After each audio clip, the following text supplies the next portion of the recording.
YouTube, how's everybody doing? This is Rick again. Gonna give you all a quick review of my new LG HBS 810s.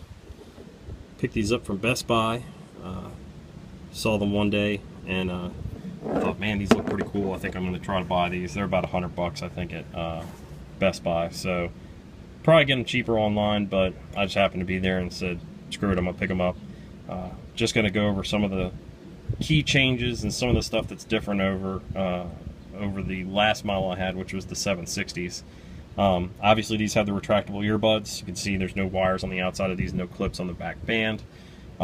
They work pretty good. I haven't had any problems with them. Every now and then the earbud may retract and be up in a kind of cockeyed position like this, as opposed to being centered in the little end of the headset like that. Besides that, they work good. They've always retracted. The cable feels pretty strong considering how thin it is, which I'm kind of surprised, that they could actually fit wire or something that communicates, signal for sound through such a small cable. I'm going to pull the cable out here. You can see, it's probably just like the Infonims, that this cable is very, very tiny. You barely notice it, which is great. The old ones I had, the 760s, with the cable around the backside, or any of the other earlier models for that matter, that cable sometimes when I had this thing with the earbuds and the actual headset would kind of bounce around and might tap me in the neck, and sometimes I'm working outside, it feels like there's like a bug crawling up my neck or something like that. So cleaning them up and having this retractable cable and everything, being this is the first pair that I've had that are like that, is kind of nice. It takes a little getting used to, just kind of pulling them out and, stick them in your ear, when most of the time you don't have to actually like draw them out, because the way that they do come out is you pull them out. There's no button to make them retract. When you want them to go back in, you simply have to pull on it and they retract back in. So it's almost like a older set of blinds, spinning up retractable blinds. So it works. I haven't had any problems with it so far. I've had these for about 3 weeks or so, maybe a month.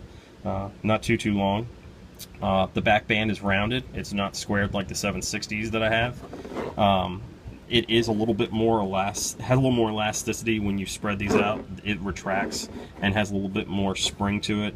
It keeps it on your neck a little bit better, which is nice. You can tell in terms of the way that these are contoured, these do fit very well around your neck, just like the 760s. Haven't noticed any major difference there. They don't seem to spin around my neck at all, really, so that's been nice.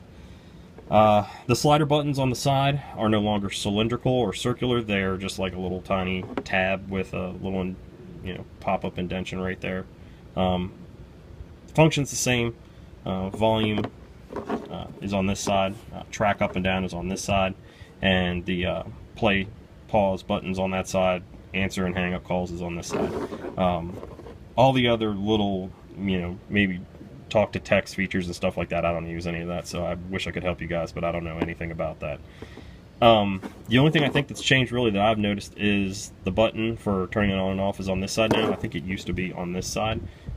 The status indicator light is still here, and the charging port is here.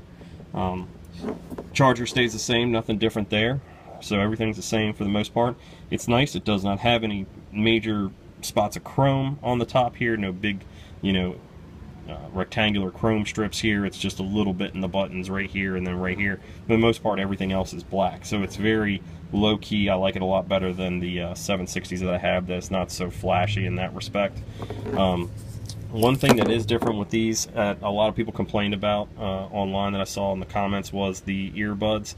Now, I don't have any problems with these. I haven't, at least until maybe like a year or two of wearing them and wearing them out, where I had one of them die earphone wise. And then anytime I've had issues with them sound wise, if they're clogged up or dirty, I've just basically cleaned them out. The 760s had a little tiny felt pad in it that I actually had fall out when I pulled the earbuds out at one point in time. These almost have like a metal mesh in them. It's kind of hard to see, but you can see it right there. I don't know how well that's going to stay in there, but it looks pretty solid, so I'm hoping that'll last for a little while longer than the felt pad, because the felt pad looked like it actually was going to get clogged up pretty easily, and like I said, just kind of popped out on me at one point in time. The sound on these, compared to any of the other ones, honestly, is just about the same. Unless you're an audiophile and you can really tell the difference between the sound of these and maybe some of the older pairs. They may sound a little bit better if you do, you know, side-by-side comparisons, but the sound's decent. You know, it's all depends on the earbud and how well your ear, you know, seals to these buds or any other type of buds that you get. But the tighter the seal, the better sound I usually see, you know, or hear that you get. Besides that, everything else on these has been pretty nice. Would definitely recommend them. Like I said, $100 at Best Buy, but I'm sure they'll be cheaper down the line online. And that's pretty much it. Thanks for watching, guys. Take care.